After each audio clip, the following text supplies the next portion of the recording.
Ruta B de este jueves 7 de mayo. Vamos a saludar de inmediato a Claudia Álamo. ¿Cómo estás, Claudia? Muy bien, ¿ustedes cómo están? Tengo como un retorno, pero ¿se escucha bien allí? Sí, perfecto. Ah, ya, perfecto. Y también... Sí, muy bien, partiendo el jueves. Muy bien, y se une a nosotros Gerson del Río. ¿Qué tal, Gerson? Hola, buen día.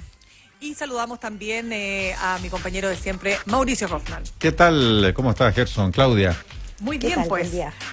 Bien, pues partamos entonces. Yo creo que el tema de evidente, ¿no es cierto?, para comentar a esta hora, dice relación con esto que hemos estado contándoles. Es decir, 2 de cada 3 personas en Santiago empezarán una cuarentena total a partir de las 22 horas de mañana viernes. Claudia. Bueno, para muchos expertos esta es una medida que ya no tenía ni una posibilidad de ser dilatada y porque en el fondo muchos señalan que si bien Chile había logrado mantener muy bien la curva de contagio en la primera fase, su discurso de nueva normalidad, de retorno seguro, fue de alguna manera una señal como de levantar la barrera, ¿no? De levantar la barrera y decir, ok, todos pasen, vamos a volver a una cierta normalidad, y que eso habría abonado el camino para, digamos, relajar un poquitito las medidas. Lo grave que dicen algunos científicos, sobre todo el Instituto Milenio, que así ha tenido un rol importante en la mesa de datos del gobierno, dicen que el problema es que hoy día los contagios están yendo a los sectores de las familias más pobres y que por lo tanto las condiciones para poder regular que el virus no sea derechamente, digamos, como descontrolado, son mucho más difíciles porque tenemos el hacinamiento, tenemos también la inequidad en el acceso a la salud pública, ¿no?, que ese va a ser un tema también, y que tienen que hacer cuarentena, pero que también son personas que trabajan en la calle, que necesitan tener un trabajo presencial en la calle. Por lo tanto, se junta un menú de inequidad muy complejo de manejar, y dicen algunos, bueno, la situación que pasó en Nueva York cuando se descontroló el virus y empezó a quedar la crema, fue justamente cuando el virus salió de los centros de clase media y se fue a los sectores populares. Ahí hay un punto de advertencia importante. Gerson. Sí, fíjate que a mí me llama mucho la atención la magnitud de la cuarentena en Santiago. Y esto no es centralismo, sino que tiene que ver precisamente cómo se ha expandido la enfermedad en la capital, en la región metropolitana, en la mancha urbana, como le gusta decir a Mauricio. Tiene toda la razón. Fíjate que ya son 26 comunas. O sea, habían 14 el día anterior, se sumaron estas otras, estas 12, y lo que lo lleva a uno a empezar a sacar cuentas. El 60% de la región metropolitana, 5 millones de habitantes, 2 de cada 3. 2 de cada 3 santiaguinos en cuarentena. Y eso me lleva a comentar o a tomarme de lo que estaba comentando Claudia. La gente que tiene que trabajar. Fíjate que ayer conocimos los niveles de informalidad en nuestro país. Ya vamos a hablar tal vez más adelante un poco más en detalle, porque ahí hay varios fenómenos en uno. 2,5 millones de personas en Chile en la informalidad, y ahí hay dos tipos de informalidad, o varios tipos. Los principales son la gente que trabaja por cuenta propia, que va desde los gaffiter, en fin, hasta la gente que vende en el comercio ambulante, Uber, en fin, y los que tienen contratos pero que no tienen previsión. Y fíjate que si uno empieza a ver en el detalle, la informalidad, el primer grupo, los trabajos por cuenta propia, disminuyen. Es decir, aumenta mucho el tema de los honorarios y los contratos ahí más débiles, y disminuye el otro, y uno dice, ¿por qué? Claro, porque no hay a quién venderle. La gente se tiene que quedar en su casa, y si sale no tiene con quién le compre. ¿Ah? Hay mucha menos gente en la calle, entonces eso hace evidentemente que se chante en cierta medida ese grupo, el que tiene ese tipo de trabajo, está en esa condición. Y lo más preocupante de todo dentro de ese mismo grupo son las mujeres, porque una de cada tres mujeres en Chile está en esa condición. O sea, Chile siempre ha tenido un problema grande de informalidad, pero hoy día ya entramos a niveles preocupantes, y eso que todavía no tocamos los meses donde ya la crisis se empieza a notar, la crisis sanitaria. Esto mide enero, febrero, marzo. Enero, febrero hubo una especie de tregua después de lo que venía el 18, o sea, hubo un poco de reactivación. Marzo empieza la crisis en nuestro país del coronavirus, pero esto recién está empezando de verdad ahora, y es lo que nosotros estamos viendo con este tipo de medidas, la batalla de Santiago, como le ha dicho el ministro Mañalich.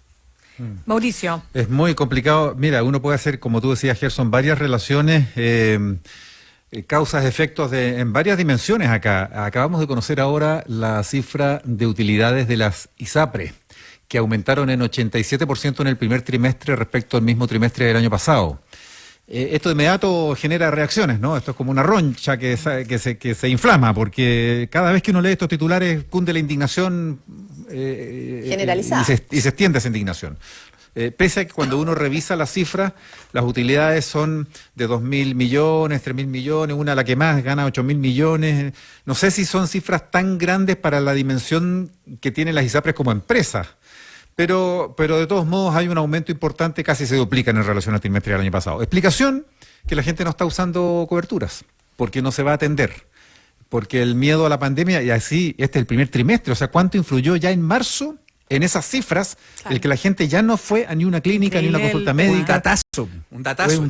Claro. Claro. Y resulta que eso tiene una contracara, que es que están al borde de financiamiento las clínicas, los prestadores, los mismos médicos. El otro día hablábamos con los dentistas, nadie se está atendiendo con los dentistas, están desesperados, muchos de ellos. No todos los dentistas tienen consultas de lujo donde cobran millones, en fin. La mayor parte de las atenciones dentales son en el sistema público también, 80%. Y la gente no se está atendiendo. Y en el sector privado entonces se enfrentan un desfinanciamiento tremendo. Pero a mí me preocupa el tercer aspecto de este fenómeno puntual, que a raíz de las cuarentenas la gente es la que deja de tener las atenciones. Miren, hay enfermos de cáncer que no se están haciendo quimio, porque además el bajón de defensas que esos tratamientos provocan, sí, claro, es la peor indicación en este minuto por el riesgo del coronavirus. Pero tienes la contraparte que no te estás haciendo el tratamiento para el cáncer. ¿Qué pasa con todos los enfermos de múltiples otras enfermedades que no se están haciendo los controles respectivos? En fin, ahí hay un tremendo tema que es otra consecuencia de las cuarentenas que hay que mirar. Sí, Porque oye, tiene sí, consecuencias muy diversas. varios datos. Perdona, Claudia, dale. Sí, no, solo una duda, porque, a ver, también estamos llenos de contradicciones, porque insisto que este es un virus del que sabemos súper poco. Si a la gente se le pidió que ojalá no fuese a los consultorios, que se iban a suspender cirugías en su minuto porque la idea era evitar los contagios. Claro. Entonces, ese era un mensaje que todos entendíamos que sí, que ir a las clínicas o a los consultorios solo en caso de que tuvieras síntomas de verdad súper acreditados de que tienes la sospecha, pero sino que uno evitara ir, ¿no? Para evitar... U otra urgencia de otro tipo. O otras urgencias de ese tipo. Y la contraparte, entonces, que chuta, esta no normalidad hace que exista un montón de personas, como tú dices, en situaciones de enfermedades catastróficas, que no están teniendo tratamiento. Pero finalmente, ¿cómo llegamos razonablemente a un punto intermedio? Yo creo que ese es el punto, porque hasta la semana pasada se criticaba que Santiago no tuviera cuarentena total. Los ex ministros de Salud, Elia Molina, decía, yo habría cerrado la región metropolitana completa, pero hace rato. Hoy la declaran y decimos, chute, ¿qué va a pasar con la gente que no tiene trabajo y no se va a poder trasladar?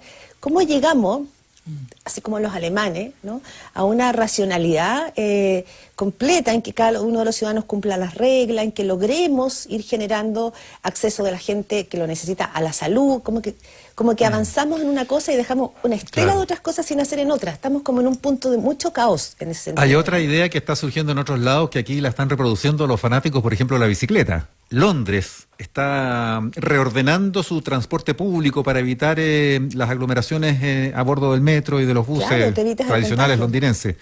Sí. Fomentando una política, pero así abierta, pero a todo dar, de fomento del uso de la bicicleta, entrega o abardamiento de bicicletas a todo el mundo, ciclovías, para fomentar que la gente use la bicicleta y camine en ciudades que son más caminables tal vez que la nuestra, que es tan extensa, a su lugar de destino, y no llene los vehículos de transporte público. Sí, a propósito de lo que tú dices de Londres, solamente permíteme un apunte. Paréntesis. Este tremendo grafitero, artista en realidad, ¿no? Bansky.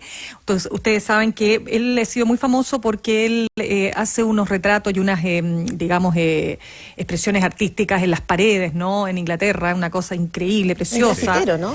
Sí, lo que pasa es que es más que, perdona, no es por bajarle el Sí. perfil a los grafiteros, pero es que es más que un grafitero, porque realmente es un artista y además él es un activista político. Sí, Bueno, y Banksy. claro, Banksy, toda la razón. Bueno, y él fíjense ustedes que mandó al hospital de Southampton, no sé si lo estoy leyendo, lo estoy pronunciando bien, en Londres, una tela de 1,5 metros, que es tan preciosa porque es un niñito que tiene un canastito con varios juguetes, y entre los juguetitos, los muñecos, está Batman, qué sé yo, y aparece una enfermera con una capita, ¿no? Una enfermera como si fuera una heroína. Claro, los superhéroes tradicionales están como guardados ahí, botados, no los pesca, y él ahora está jugando con una figura de una enfermera. Spider-Man, sí. Claro. Entonces la enfermera, entonces él lo dejó con un mensaje, dice: agradezco a todos ustedes por lo que están haciendo, porque claro, es un homenaje a todos los trabajadores de la salud que están exponiéndose todos los días, por supuesto, la vida, ¿no? Lo mismo hicieron a su manera, por supuesto, los sepultureros de Ghana, esto que se hicieron famosos con este viral. Lo máximo. Y ayer se vistieron para la ocasión con mascarilla y todo para agradecer, dice la cuenta ahí del líder, del empresario que lidera, digamos, este grupo, que se hizo famoso por otras razones, por los memes y todo, para agradecerle a todos los médicos del mundo. Qué lindo. Sí, fíjense Ahora, perdón, una sola cosita, Claudia. Lo que ocurre es que uno, claro, tú decías lo de Elia Molina, ¿no? Que decía yo hace rato lo habría hecho. Yo ayer me quedé súper sorprendida cuando vimos este anuncio de parte del ministro de Salud respecto de finalmente hacer esto es casi una cuarentena total. Y fíjense que acá se vienen muchos temas que tenemos que ser capaces también de visualizar, es decir, todo lo que ya el encierro generaba, ¿no?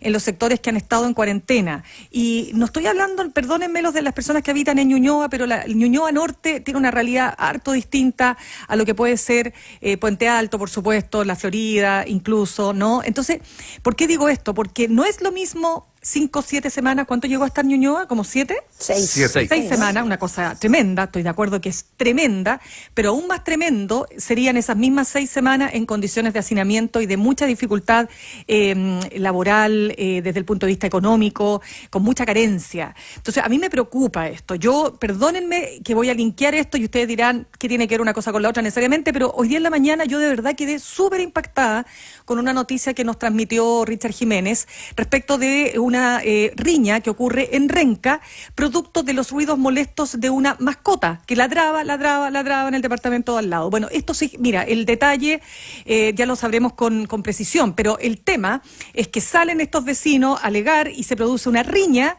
y en esa riña interviene un joven carabinero de 24 años que estaba con licencia desde noviembre del año pasado, cuando su retén había sido atacado y como consecuencia de aquello había quedado con una fractura, si no recuerdo mal, en la tibia, en fin, estaba con una tremenda licencia. Él interviene para salvar la situación y resulta que termina siendo apuñalado en una pierna. Lamentablemente le atacó justo la vena, la arteria, claro, y se murió. Y digo esto porque yo no tengo en este momento el detalle de si estas personas tenían o no antecedentes policiales, los que, digamos, particularmente el que asesina, ¿no? Pero lo digo porque tiene razón. Si es verdad lo que dice el ministro Mañalich, es cierto que las cuarentenas tienen un costo muy alto, económico desde ya, pero también un costo muy alto en términos emocionales y psicológicos. La gente se desespera y por eso lo que se ha visto es que la gente rompe la cuarentena, sale de las casas. Yo ayer veía, no me acuerdo si era en un noticiero anteayer, una señora que antes de la cuarentena en Antofagasta estaba en la playa y le dicen: pero usted sabe que no va a poder volver, no va a poder venir para acá. Dice: estoy aprovechando mis últimos segundos porque les juro que estoy atacada. O sea, ya es como esa sensación de agobio, ¿no? De ahogo, de asfixiamiento. Y eso a mí, fíjate, me preocupa. Pero también entiendo que no había otro camino. O sea, este es un bicho, como dicen los epidemiólogos, que hay que aislarlo, pero sobre todo hay que detectarlo y encerrarlo. Y efectivamente las aglomeraciones y los lugares donde se reúne gente, como fue el caso del mall Apumanque, son el peor lugar para que podamos combatir la pandemia. Entonces, más allá de todo lo que estoy diciendo, qué terrible, pero no hay otro camino que encerrarse. Sí, bueno, son cosas muy, muy dramáticas que están afectando a todos por igual, con distintas condiciones. Evidentemente, Chile es un país desigual y esto expone todas esas desigualdades, pero hay cosas bien curiosas que tienen un, no sé si más luminoso, pero pero no sé si vieron eso del síndrome de la cabaña, que hay gente que en la cuarentena descubrió que... Está chocha. que está, claro, que lo pasa muy bien, que no quiere muy volver, bien, que en el fondo no se ha quiere hecho sus volver. rutinas, ha estado mucho más tranquila, no soporta a nadie, o no tiene que soportar a nadie, por lo menos personalmente, entonces se ha hecho su vida encerrado y le ha gustado, y eso se ha denominado como el síndrome de la cabaña, y hay muchos ejemplos y cada uno tendrá algo de eso, ¿no? A ver, pero algunos de Todos ustedes- tenemos algo de eso. Pero preguntémosle al tiro a nuestros compañeros que están en cabaña. Eso lo pues. dicen los A que los no que, están a en los que no cuarentena. pagan el costo, Mauricio Costa. Claro, a ver, ya, díganla firme. A ver, Claudita, usted que ha estado ahí No, Mauricio encabañada. Mauricio primero, Mauricio. Primero Mauricio. Otro No, yo encabañado. creo que sí, que desde hace ya semanas no estoy en cuarentena comunal, pero me ha tocado estar en teletrabajo y cuidándome y mi entorno, justamente porque ya que uno está en esta condición y puede darse el lujo de hacerlo laboralmente, eso implica asumir la responsabilidad y no andarse paseándose por todos lados, más allá de una caminata corta en la cuadra circundante O a la punta del cerro. O a la punta del cerro donde no hay nadie. No, el punto es que de todos modos yo creo que se va produciendo una suerte de tensión también por no circular, por no estar en contacto con otros en el trabajo, en la ciudad. No sé, yo creo que hay un desgaste ahí. Doy Sí, cuenta pues, de eso. Sí, yo creo que es que sí es lógico. Claudia, tú. No, yo tengo un lema que se llama un día a la vez. Carpe diem. Ujú. Me- Claro, no un queda día a la otra. vez. Precioso. Los romanos. Sí, y en ese lema tengo muchos días el síndrome de la cabaña que dice Gerson, en que encuentro que está bien, tengo a todos mis pollos en la casa, estamos todos pensando en cocinar, ha vuelto toda esta cosa Sí, como muy casera es de verdad. de que las familias como que se reúnen en torno al hogar, no todos, por supuesto, hay sectores que no pueden, hay adultos y ancianos que están solos, hay gente que no tiene con quién tomarse el cafecito, pero bueno, Sí. en mi experiencia, y hay días en que se hace duro el trabajo, el teletrabajo, y hay varias encuestas que ya lo están midiendo, está significando un desgaste enorme para la gente. Uno se subió a un tren con el vagón andando. Todos nos subimos al tren con el vagón andando para empezar el teletrabajo, pero ya han pasado por lo menos 2 meses y hay un desgaste enorme para familias que tienen espacios pequeños, Sí, claro. hijos dando vuelta, hijos que no van al colegio, sin ayuda, en que hay también un estrés muy fuerte con el teletrabajo. Total y absolutamente. Chiquillos, nos tenemos que ir a un corte, ¿les parece? Y seguimos conversando en un ratito más, pero antes saludemos a nuestros auspiciadores. El futuro es ahora, porque Mundo quiere seguir acortando la brecha digital. Únete a la fibra y experimenta una mejor conexión. Únete a Mundo, Mundo, la fibra que une.